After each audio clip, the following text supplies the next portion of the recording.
Navi Mumbai network. आदरणीय पक्षप्रमुख उद्धवजी ठाकरे साहेब यांच्या आशीर्वादानं मार्गदर्शनानं आमच्या उपनेत्या सन्माननीय सुषमाताई अंधारे यांनी एक महाप्रबोधन यात्रा सुरू केलेली आहे। त्या यात्रेमध्ये आम्ही सगळे वारकरी मधून येणार आहोत। तर त्याच्यामध्ये पहिल्यांदा लोकसभेच्या 48 जागा आहेत महाराष्ट्रातल्या, तर साधारणपणे लोकसभा निहाय एक यात्रा करू आणि नंतर मग विधानसभा क्षेत्रापर्यंत करू। आता ते कसं निवडणुकांचा वारे वाहतील तसं करू, पण पहिल्यांदा हा लोकसभेचा विषय आहे। आणि महाप्रबोधन म्हणजे महाराष्ट्र आणि प्रबोधन, आणि प्रबोधन हे नाव ते आमचं वारसाचं हक्काचं नाव आहे आणि ते महाराष्ट्राला अभिप्रेत आहे। आणि प्रबोधनकार हे समाजसुधारक, संयुक्त महाराष्ट्राच्या चळवळीतील अग्रणी नेते, अस्पृश्य निवारण, हुंडा विरोधी आंदोलन असे सगळं करणारे एक उत्तम लेखक, वक्ते, पत्रकार, संगीतकार असं सगळंच आहे, कलावंत। त्यामुळे महाराष्ट्राला आज खऱ्या अर्थानं प्रबोधनाची गरज आहे। कारण आत्ता काय झालं, आपल्या सर्वांमुळे काही गोष्टी खूप चांगल्याही घडतात आणि काही चुकीच्या गोष्टीसुद्धा तशाच प्रसारित राहतात, त्याचं खंडन होत नाही।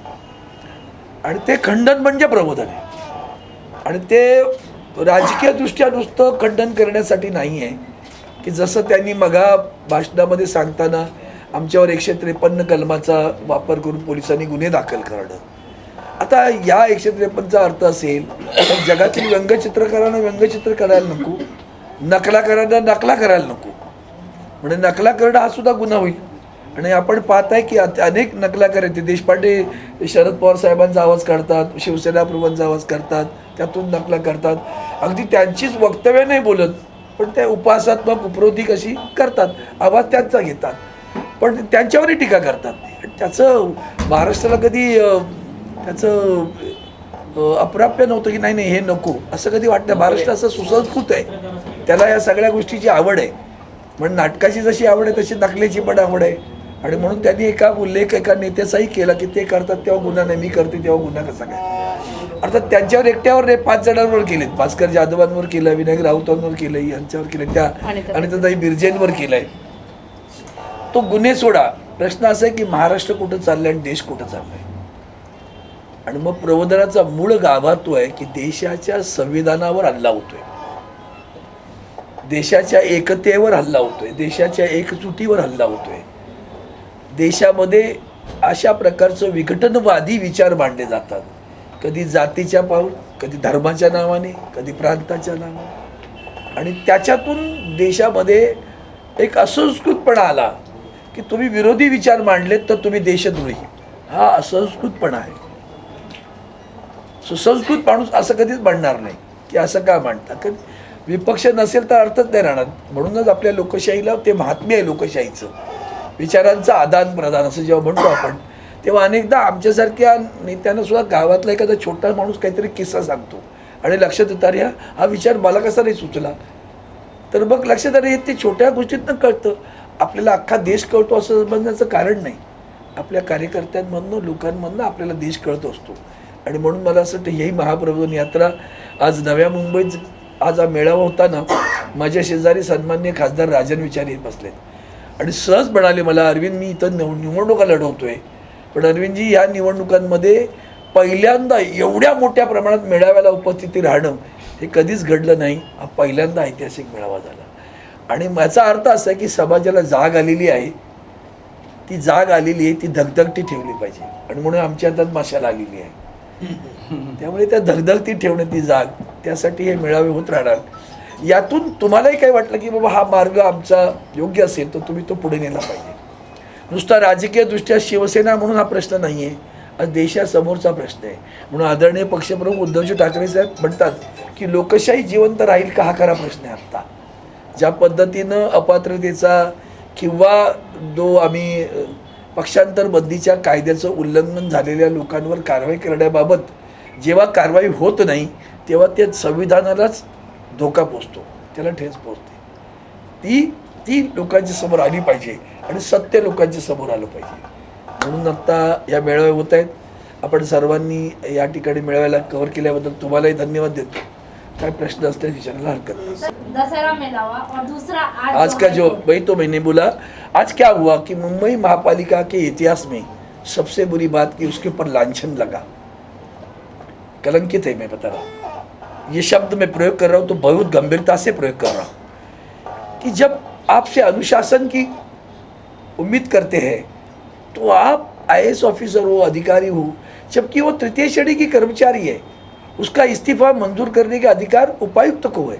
उपायुक्त मंजूर नहीं करते, आयुक्त तो उसमें ध्यान देते हैं और राज्य के मुख्यमंत्री उसको दबाते हैं कि नहीं मंजूर नहीं कर रहा। आखिर न्यायपालिका आज भी है, ये थोड़ा आशा का चित्र है, वही आशा का किरण है। उस न्यायपालिका ने उनको डांट लिया। सुबह दोपहर को बोला था कि क्यों मंजूर करना है कि नहीं बताओ। दोपहर के बाद में सबसे आश्चर्य करने वाली बात है, उन्होंने दूसरा इस्तीफा 3 तारीख को दिया था, वो कहने लगे 12 तारीख के उसके 12 अक्टूबर को इनके खिलाफ भ्रष्टाचार की कंप्लेंट आई हुई है। 12 को 13 को बात चल रही कोर्ट में, वो तो उन्होंने तो इस्तीफा दिया है। अब तो कौन आया? सब छूटे। कितनी गंदगी करोगे, कितनी घिनौनी हरकतें करोगे। सारी घिनौनी हरकतें करने के बावजूद भी कानून व्यवस्था बरकरार रही। आदरणीय उच्च न्यायालय ने हमें आज न्याय दिया, अब बड़ी विजय हमें हासिल हुई है। अब हमारी प्रत्याशी वही रहेगी, हमारी ऋतुजा रमेश लटके जी, वही हमारे प्रत्याशी रहेगी। आता 3 महिन्यापासून राज्यात सत्ता संघर्ष चालू आहे, याच्यात मॅडमने बोलला 10 शेड्यूल त्याच्यात एकदम पायदळी उडवलेला आहे 10%. तर या 10%च्या बाबतीत निर्णय घ्यायला कोर्ट मला वाटतं संवेदनशील नाही. एवढं विलंब का लावते? 3-4 महिने. आता तुम्ही स्वतःच तो शब्द वापरला की पायदळी तुडवलंय. खरं तर ते आर्टिकल 10 इतकं सरळ आहे, त्याच्यामध्ये चक्क असं म्हटलंय की काय झालं, पक्षांतर बंदी कायदा का आला, घोडेबाजार होत होता एका वाक्यात सांगायचं तर. मग तेव्हा 1/3 गटाला मान्यता होते. आठवण पहा आमच्या अगोदरचे जे फुटले तेव्हाची 92 साली जे काय घडलं तेव्हा त्या गटाला मान्यता मिळाली. मग आता हे दिसलं की बाबा इतक्या मोठ्या प्रमाणात होणार नाही असं लोकशाहीमध्ये वाटलं ज्यांना कायद्याकर्त्यांना की इतक्या मोठ्या प्रमाणात कोणी पक्ष सोडणार नाही. आणि म्हणून त्यांनी असं म्हटलं की अगदीच घडलंच तर 2/3 मंडळी जेव्हा सदस्य जर पक्ष सोडत असतील तर ते सोडता येईल, पण त्यांना मर्ज व्हावं लागेल. आता त्यांना विलिनीकरण होणं आवश्यक आहे, ते विलिनीकरण होत नाही आणि म्हणून त्यांच्यावर पक्षांतर बंदीचा कायदा लागून ते अपात्र करायला पाहिजे. त्याच्यावर तत्कालीन सरन्यायाधीश रमण्णा साहेबांनी असं म्हटलं होतं की त्यांनी इलेक्शन कमिशनला सांगितलं not to intervene, not to declare any result till the decision regarding this will be finalize in the Supreme Court. समाव ते गेले निघून, पण त्यांनी एक गोष्ट आणखी सांगितलं, this has to go to the bench. 5 न्यायाधीशांचं बेंच बसवलं गेलं. दुर्दैवानं बेंचने पहिल्या निर्णय सांगितलं इलेक्शन कमिशन. आणि आम्ही त्या दिवशीचं आर्ग्युमेंट तुम्ही यूट्यूबवर डायरेक्ट लाईव्ह पाहिलं असेल, त्या दिवशी आमचे वकील सातत्यानं हेच सांगत होते की यांच्यावर अपात्रतेची टांगती तलवार असताना यांना पात्र समजून तिकडं त्यांचं इलेक्शन कमिशनकडं घेणं हे गैर आहे.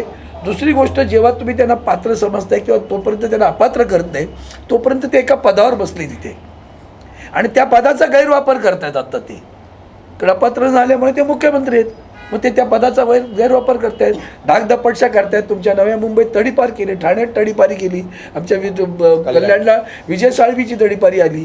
आता ह्या सगळ्या तडीपाऱ्या करा, धमकी द्या, हे जे काही प्रयोग सुरू आहेत ते सुद्धा घटनेच्या विरोधात आहेत की नाही, घटनेचा गैरवापर आहे की नाही, सत्तेचा गैरवापर आहे की नाही. मग हा सत्तेचा गैरवापर, कारण ती केस प्रलंबित आहे म्हणून हा सत्तेचा गैरवापर चालला आहे. तोच गैरवापर तिकडे इलेक्शन कमिशनमध्ये सुद्धा आदरणीय पक्षप्रमुखांनी आम्हाला शेवटी आपल्याला आहे त्या व्यवस्थेमध्ये पुढं जावं लागतं, शांत बसून नाही चालत. मग आम्ही त्यांना आव्हान पण दिलं, तरी पण आम्ही इकडे धनुष्यबाण त्यांनी काढून घेतलं. आमचं पक्षाचं नाव सीज केलं. आम्ही 3 नावं दिली. आमच्या 3 नावामध्ये शिवसेना बाळासाहेब ठाकरे, शिवसेना बाळासाहेब प्रबोधनकार ठाकरे, शिवसेना उद्धव बाळासाहेब ठाकरे. 3 ठिकाणी कॉमन फॅक्टर ठाकरे, तिकडे बाळासाहेबांची म्हणजे कोणाची ती तुम्ही ठरवा. आता तर ती ते दिघे साहेबांचे ते सगळं दावा खरं सांगू का, म्हणजे आदरणीय दिघेंबद्दल आदर मानून होतो. ते कधी मुंबईत नाही आले, कधीच मुंबईत त्यांच्या छबी लागल्या नाहीत. कधी आले त्यांनी आपला जिल्हा ठरवलं, कार्यक्षेत्र ठरवलं, तिथं ते प्रभावीपणे काम करते. जाणीवपूर्वक त्यांचा सुद्धा वापर केला त्यांनी. म्हणून मी आज ते सांगितलं, त्यांनी काय केली होती कारवाई ती सांगितली. ते हयात असते तर काय झालं असतं हे त्यातून समजून घ्या. पण समाव तुमच्या प्रश्नाचं म्हणून बेंचकडे गेलं आहे. आता बेंच कधी पुन्हा सुनावणी करेल तेव्हा बघू. त्याला दुसऱ्या हातात Serious का आपल्या नाही? या विषयावर तात्काळ निर्णय दिला पाहिजे. आपल्याकडे तो पहिला दिला पाहिजे. आता मला असं वाटतं ज्या जनतेला असं वाटतं त्या जनतेनं पण कोर्टात गेलं पाहिजे आता. आपण माणुसकी आणि अमानवीची गोष्ट करतात. आज आपण सांगितलं की त्या विरोधात सत्तेमध्ये असताना एका केंद्रीय मंत्र्यांना जेवढा ताटावर अटक केली होती फक्त एका वक्तव्यावरून, याकडे तुम्ही कसं बघता आजच्या कारवाईत? मला वाटतं काही गोष्टी ज्या गैर किंवा घडल्या असतील त्या दुर्लक्ष करून पुढे गेलं पाहिजे. फार पुन्हा पुन्हा कोळसा उगाळलात का काळा होतो, हात पण आणि कोळसा पण, त्यामुळे त्याच्यात पडू नये. आपण सुधारणावादी असलो का सगळ्यांना आता बघा हे कधी हा विचार येतो का सुषमाताई आमच्यासोबत येतील म्हणून? हा बदल दिसत नाही का तुम्हाला? तो ॲक्सेप्ट करा, तो चांगला आहे, त्याचं कौतुक करा. सर पटेलांना बीजेपीची उमेदवार आहे, पटेलांना आता एकनाथ शिंदे गटाकडून द्यायचं सगळं चाललेलं आहे. कोणाला? मुर्जी पटेल. काय मला या संदर्भात? मला वाटतं अजून जोपर्यंत घोषणा होत नाही तोपर्यंत मी ते मान्य करत नाही. कारण प्रश्न असा आहे की त्यांना नक्की कळलं होतं की तुझ्या लटके जर उभ्या राहिल्या आणि शिवसेनेच्या उमेदवार म्हणून असल्या की आपला पराभव निश्चित आहे, म्हणून त्यांनी चिन्हापासून नाटकं सुरू केली. आपल्याकडे आमच्या सर्वोच्च न्यायालयामध्ये इलेक्शन कमिशनकडे आपल्या वकिलांनी सांगितलं they are not going to contest the election. ते निवडणुकीत उभे राहणार का आमची पक्षचिन्ह किंवा पक्षाचं नाव तुम्ही फ्रीज करताय, गोठवताय, तेव्हा कोणीच काय बोललं नाही. आणि ह्या सगळ्या प्रकरणामध्ये भारतीय जनता पार्टी गप्प होती हे लक्षात येते का? भारतीय जनता पार्टी म्हणाली का आम्ही उमेदवार लढवतोय किंवा नाही लढवत आहे म्हणून? दोन्ही नाही म्हणाली नाही. असंच आहे त्यांचं, असंच त्यांचं आहे. संभ्रम निर्माण करणं, गोंधळ निर्माण करणं हाच त्यांचा अजेंडा असतो. आता खरं कळेल आधी राहू द्या म्हणून त्यावर बोलायचं नाही आहे. मुर्जी पटेल नाव मला माहिती आहे, त्यांनी मागच्या निवडणुकीत एक युती असताना उभा केला की नाही त्याला? म्हणजे आमचे उमेदवार पाडण्यासाठी काय काय प्रयत्न केले त्याचंही ते उदाहरण आहे मुर्जी पटेल. इंडिकेट केलं भाजपाने घाबरून माघार घेतलं असं तुम्ही आता इंडियाला इंडिकेट केलं म्हणून माहिती आहे मला, कन्फर्म केल्याशिवाय मी बोलत नाही त्याविषयी. साहेब सुप्रीम कोर्टामध्ये हे प्रकरण जेव्हा प्रलंबित होतं त्याच्यानंतर निर्णय आला, हे प्रकरण निवडणूक आयोगाकडे देण्यात आलं, तेव्हापासून शिवसेनेच्या मनामध्ये कुठेतरी शंका पडली की नक्की काय होते. आणि तसंच झालं, एक प्रश्न पूर्ण करते की तसंच झालं की तुमचं सिम्बॉल वगैरे सीज तुम्ही म्हणजे शिवसेनेने एक 4 पानी खरमरीत पत्र लिहिलेलं आहे निवडणूक आयोगाला की आमच्याबरोबर तुम्ही सापत्निक वागणूक करताय. सत्य आहे ना. कसं आहे की मला बोललो मी तुमच्या मला आदरणीय उद्धवजींनी पक्षप्रमुख या नात्याने चिन्ह कळवली. आम्ही कळवली त्रिशूळ, मशाल आणि उगवता सूर्य. ती कळवल्यानंतर रात्री 1:30ला लीक झाली. म्हणजे लोकांना अगोदरच कळलं. तुम्ही माध्यमात दाखवायला सुरुवात केली होती काही लोकांनी की शिवसेने कसं कळतं. पण त्यांनी आजवर काय सादर केलं आहे तुम्ही केलं एकदा तरी? काही कुठली बातमी आली आहे? आमच्या बातम्या लीक करायच्या, काही खोटे प्रकार करायचे, काही मुद्दामून करायचे आणि ते लीक करून पुन्हा त्यांनी तेच चिन्ह मागायचं. म्हणजे खेळखंडोबा करायचा आहे ना लोकशाहीचा. माहिती नाही का? उलट आपण साधं उदाहरण घेऊया. आपण सपत्नीक जरी दुकानात गेलो तर साड्या घ्यायला जरी गेलो किंवा कपडे घ्यायला गेलो किंवा एखादी गोष्ट पसंत पडली का आपण सांगतो ही जरा बाजूला ठेवा. बाजूला ठेवा म्हणजे काय, ती घेतली आहे मी आता, घेतल्याच जमा आहे. मग ती तुम्ही दुसऱ्याला देता का? दुसऱ्या गिऱ्हाईक म्हणाला मला पसंत नाही, उन्होंने लिहिली आहे आम्ही. इतकं साधं लॉजिक आहे ते. मग तुम्ही ते बंद लिफाफ्यात ठेवून दोघांचं एकाच वेळी उघडलं असतं तरी चाललं असतं. किंवा तुम्ही त्यांना कळवायला पाहिजे की ही चिन्ह त्यांनी मागितलेत, तुम्ही ताबडतोब दुसरी 3 द्या, आम्ही त्याचा विचार करू. असं न करता त्यांना संधी दिली जाते की करा गोंधळ घाला. आता तर मी पाहिली एक व्हिडिओ क्लिपिंग आली आहे, यांच्यावर गुन्हे दाखल करतात, तिथे खुलेआम तलवार घेऊन उभे आहेत. तलवार घेऊन फिरत आहेत त्यांच्या प्रचारामध्ये. याचा अर्थ काय होतो? म्हणून यांनी मगाशी जो उल्लेख केला, सदा सरवणकरांनी गोळी झाडली, चुन के मारेगे, हात तोडेगे, टेबल जामे, हे कशाचं होतं काय? व्यंगचित्र व्यंग केलं म्हणून तुम्ही गुन्हे दाखल करता. यांच्यावर अजूनही काही झालं नाही. मग कायदा सुव्यवस्था कुठे आहे? मग सुज्ञांनी, निदान आपल्यासारख्या सुज्ञांनी, सृजनांनी अधिक दक्ष व्हायला पाहिजे.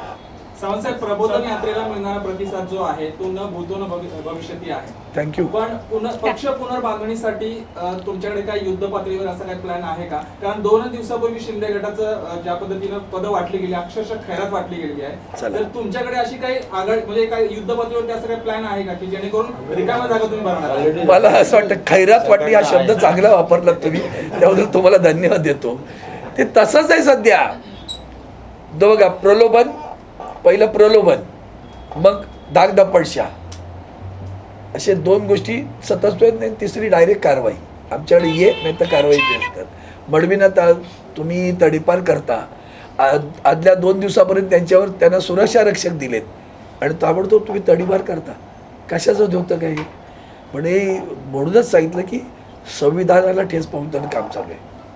सावंत साहब अजय साहब बार बार आप लोग कह रहे हैं कि कहीं ना कहीं इस पूरे खेल में बीजेपी गुट काम कर रहा है और टेक्निकली लीगली हर मोड़ पर आपको शिकस्त देने की एक तरह की कोशिश है. आप बार बार ये कह रहे हैं कि अब ये कहीं ना कहीं अभी जो भावनाएं अभी हमने शांत करके रखी है शिव सैनिकों की, अगर ये आक्रोशित हो गई तो सारा जवाब सही मिल जाएगा. आपको लगता है कि अब ये लीगल बैटल जो है अब उससे ज्यादा शिव सैनिकों को अपनी उस पुरानी औकात में आने का टाइम आ गया, तब जाके लड़ाई जीत पाएंगे? पहली बात आपने जो कहा उसके पीछे बीजेपी है, सही बात है. वही तो अली बाबा है, बाकी ये 40 है उनके चोर. पहली बात. दूसरी बात है संयम. ये हमारे खास करके आदरणीय उद्धव जी ठाकरे साहब की एक प्रेरणा है, ताकत है. वो संयम में ताकत है. क्यों नहीं कि मतलब ये जो कहते हैं औकात पाने की बात नहीं है. बात ऐसी है कि कुछ भी हो, दुर्भाग्यवश वो हमारे भाई थे ना. हमारी सुषमा ताई मस्त उसके ऊपर अच्छी व्यंग करती है.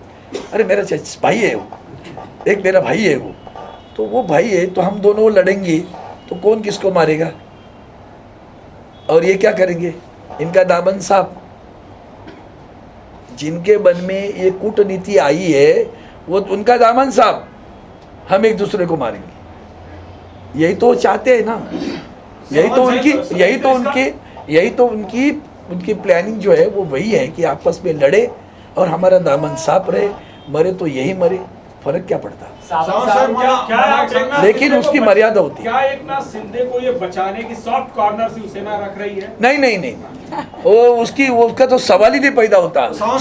सवाल ये है, मैंने जो जवाब आपको दिया वो अगर गहरे से आप और गंभीरता से सोचेंगे तो लगेगा कि आदरणीय उद्धव जी ठाकरे कितने बड़े दिल के हैं. राज्य में अशांतता रहनी चाहिए, अमन रहना चाहिए. ये इसको कितना वक्त लगता है? बुरा करने में लिए वक्त कम लगता है भाई, अच्छा करने में बहुत कष्ट होता है. लेकिन इससे शिवसेना का जो एक्चुअली वर्चस्व है, जो शिवसेना का बेसिक स्ट्रक्चर है, जो उसकी ताकत है, कहीं ना कहीं इस भाईचारे में और इन सब चीजों को बचाने में खत्म नहीं हो रही है? आपको लगता है? कहीं नहीं खत्म होगी. कहीं ना कहीं स्टेप लेने की जरूरत. आप कितना शिवसेना का इतिहास जानते हैं मुझे नहीं मालूम. मैं 55 साल हूँ. 1977 में आप कहाँ थे मुझे नहीं मालूम. एक मिनट मेरी बात पूरी सुनो. जनता दल की लहर थी उस वक्त पूरे देश में, और एक बाला साहब ठाकरे जी थे कि लहर के खिलाफ खड़े रहे. शिवसेना भवन पर हमला हुआ था, पुरानी शिवसेना भवन पर. और हाँ, थोड़ा परिणाम कुछ समय के लिए होता है. तो बाला साहब ठाकरे जी ने उस वक्त भरी सभा में कहा ये ज़्यादा दिन नहीं चलेगी, ये पार्टी नहीं चलेगी ज़्यादा दिन. हमने संयुक्त महाराष्ट्र के आंदोलन से देखा है, उसको भी तोड़ने वाले यही बीजेपी वाले तब जनसंघ करके थे. तो हिंदुत्व की लड़ाई हमने 1984 में जब हमने चुनाव लड़ा पार्ला में उपचुनाव, तो गर्व से कहा हिंदू है नारा किसने दिया था? वंदनीय शिवसेना प्रमुख ने दिया था. कौन लड़े हमारे खिलाफ? यही तो थे ना, जनता दल में बीजेपी लड़ी थी. तब तक हिंदुत्व का नारा भी नहीं लिया था.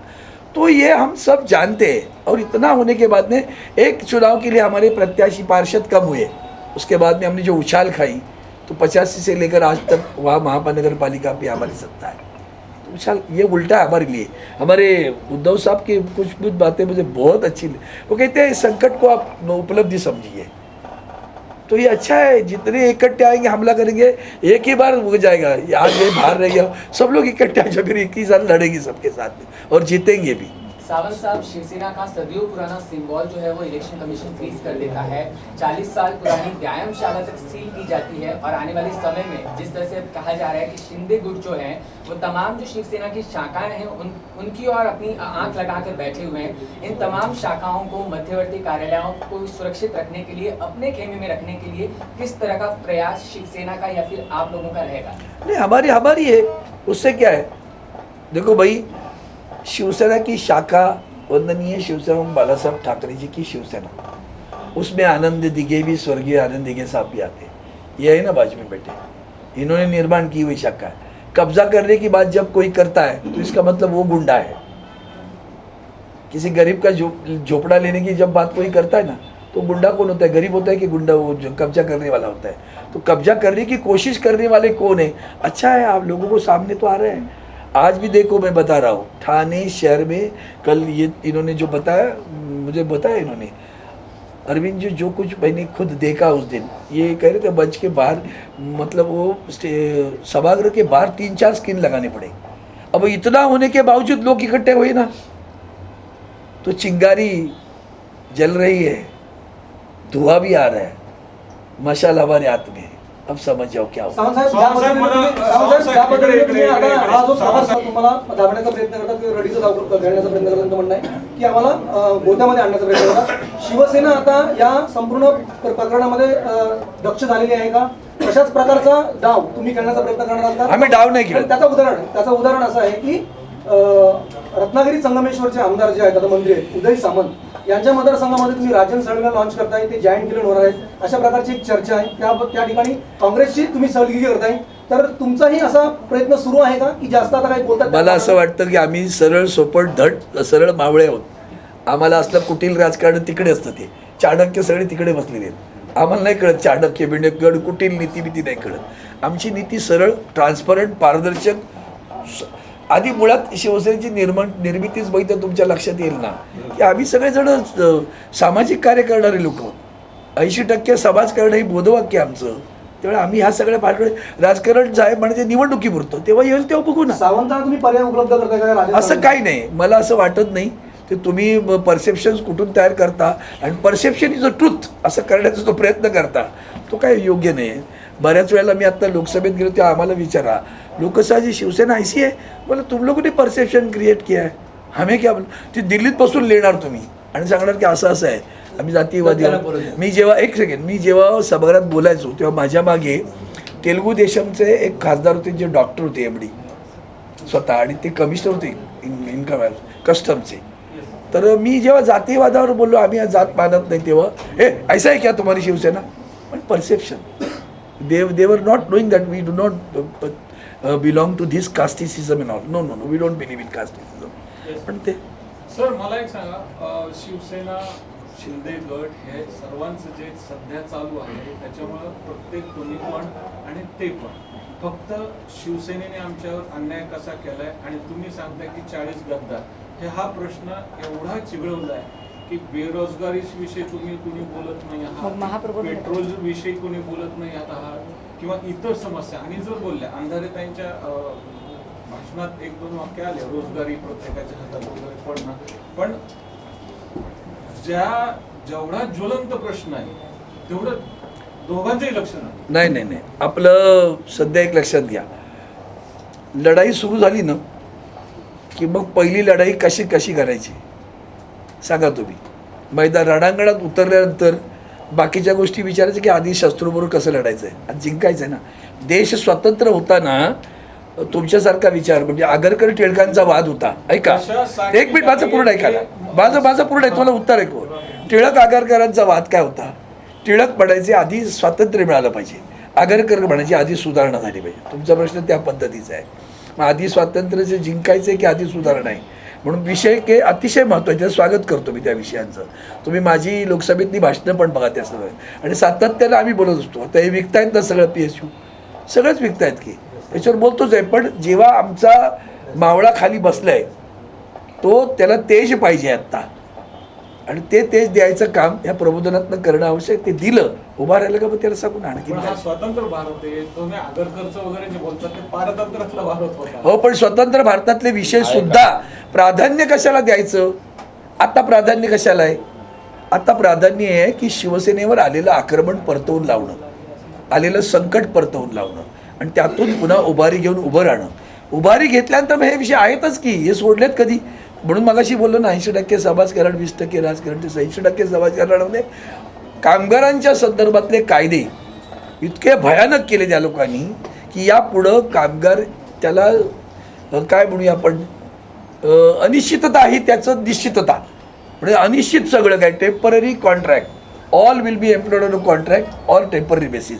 त्यामुळे त्याचं आयुष्य भविष्यच गेलं, नोकऱ्यात नाहीत आत्ता, आणि असल्या तर त्या कंत्राटी पद्धतीच्या आहेत. याच्यावर मी स्वतः सभागृहात पण बोललो, परंतु रेटून न्यायचं, मी मंत्री असताना कॅबिनेटमध्ये या विषयाला विरोध केला होता. मी आज राजीनामा दिला, घुसवला विषय. आता या विषयातनं किती कंपन्या बंद झाल्या.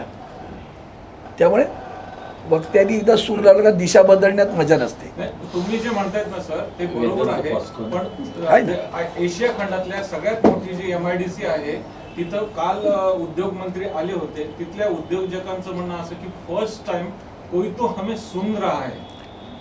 मला वाटतं अतिशय चुकीचं आहे. कोण तो बोलला असेल ना त्याला माझ्या पुढे उद्योजकांचं उद्या ऐक ना, सुभाष देसाई साहेब आलेले आहेत. मी तर मोठ्या बाळासाहेबांचं सांगू शकतो.